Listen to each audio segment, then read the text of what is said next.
So, what do you call a player that decides to bypass the WHA to continue his major junior career? What do you call, or who do you call a player that won a Memorial Cup in probably one of the best junior franchises of the late 70s and early 80s?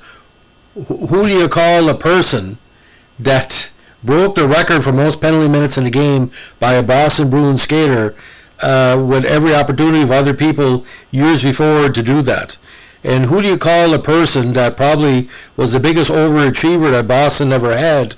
He scored much more goals than the pundits like me predicted for him. One of the best right wings Boston had in the 1980s. We have to be talking about the hometown hero, loved by the fans, despised by the other teams in the league because he wasn't scared to take a penalty, the great Keith Crowder. Now, Keith Crowder, born in Windsor, Ontario, and as Essex, Ontario as a hometown, first came to a major province with all teams, the Essex Junior C squad in 1976, with 98 points in 38 games. Now, he first skated with Peterborough in 77 with 13 goals in 58 games, and the breakthrough year, of course, was 78, where he had 30 goals and 30 assists in 60 games. Now, what was really bizarre here, ladies and gentlemen, in 79 it was a very busy year for him. He decided to sign with the WHA as an underage junior in July 78, but decided to go back to major junior after 5 games with the Bulls.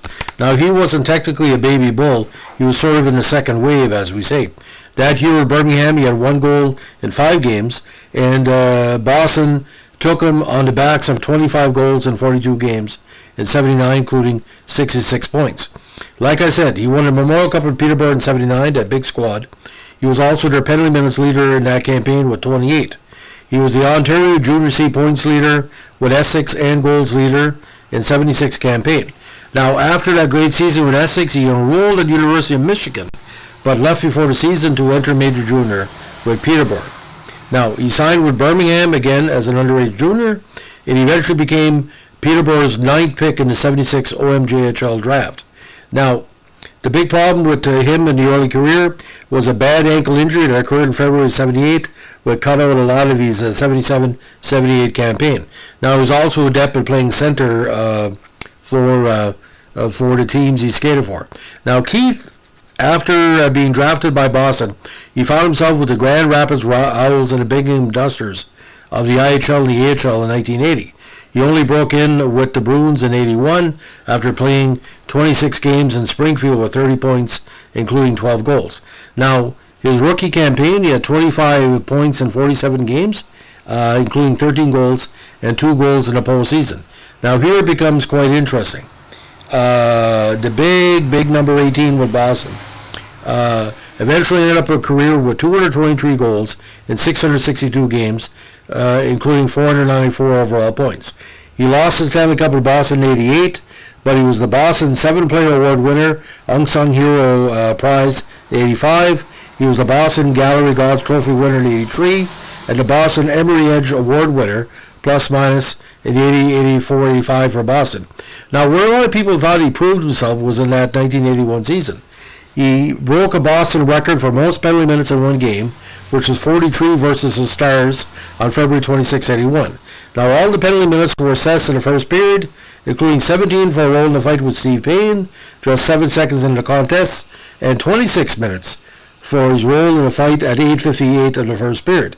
Now, imagine this. He's in a penalty box. He's serving 17 minutes. The second fight happened when he reached out from the penalty box to punch Greg Smith, setting off a bench-clearing brawl. Now, I saw this brawl. Let me tell you something, ladies and gentlemen. It was an interesting evening that evening. Now, he was Boston's point leader in 84 and the goals leader, with 84 and 86, and 38 goals and 86 for goals, and playoffs goals leader in 86 with 2. He was also Boston's playoffs penalty minute leader with in 85, 86, and 89. Now, he set a Boston record since broken for penalty minutes by a rookie with 172 and 81. He also played in a line with Steve Casper and Wayne Cashman for Boston in 81 and 82. And, of course, Cashman was at the tail end of his Hockey Hall of Fame career. But Steve being a defensive player and Wayne being a good two-way player, they were doing a lot of penalty killing, especially in road games against key opponents. But he struggled with injuries quite a bit. He was out for summer of 82 with pulled abdominal muscles. He missed the remainder of the 83 season with a bruised right shoulder, which was suffered during a game against the Oilers on March 24th, 83. Now, major surgery occurred in June of 83. He also missed part of the 84 season with a sprained right knee, injury suffered in December of that year. Now, he also missed part of the 86 season with a hip pointer, and also missed part of 87 with a bad separated right shoulder, an injury suffered against Calgary on October 26. Now, from what I remember of the hit, he was basically trying to establish territory on the ice, and it was just a bad movement. He couldn't finish off the check. Now, he held off surgery until May 87. Now, he also missed part of 88 season with a strained abdominal muscle, an injury suffered in February 88, and was strained right shoulder, an injury suffered in March 88. Again, 89 was bad as well. He had a Charlie horse early part of the season, which occurred in November 88. He also missed parts of 1990 with a cervical strain, an injury suffered during LA's October 21st, 89 game at St. Louis, and with a strained left knee, an injury suffered during LA's March 7, 1990 game at Boston. Now, leaving Boston was pretty rough. A lot of fans were sad to see him go, and of course his brother Bruce playing in Boston as well. He decided to play out his contract with Boston in 89, becoming an unrestricted free agent, signing with LA in June 16, 89 as part of the Gretzky Kings. Now, he retired after his contract was bought out by LA on October 4th, 1990. And what's ironic about Mr. Crowder, ladies and gentlemen, he never missed the playoffs in his 10-year NHL career. Now, put this in perspective. Boston obviously had a strong run, especially in the early 80s and the late 80s. They always were battling against Montreal and Quebec in the postseason. Now, the best playoff for him, for a lot of people, was his 88 campaign, where he had 12 points in 23 games and including 3 goals, with 9 big assists. Now, he went from playing on Cashman's line and Casper's line to learning more about positional play. He gave up kind of just the enforcer mentality. But his penalty minutes really stand out. He almost had 100 minutes in penalties for every season of his career. From 81 to 89, 172, 101, 105, 128, 142, 177, 106, 173, and 147, and 93 and 1990 with LA. But look at the goals.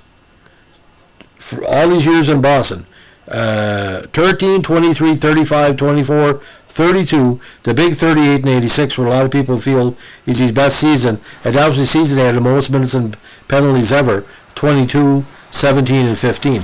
Again, they loved him in Boston. They loved him Hockey Night in Canada, always a good interview. But I look at those years with the Petes, ladies and gentlemen, where the Petes were producing so many strong players from the early 1970s to the late 1970s.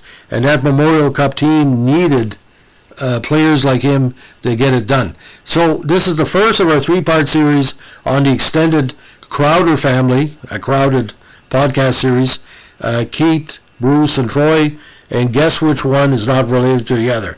You have to wait for the answer to that. But I look at the 79 Bulls, to give up a good solid contract in Birmingham, to go back to $12 a week per diem money, or how much they were making, it takes guts. And he did his best in his career. I don't think he would have been a good university player.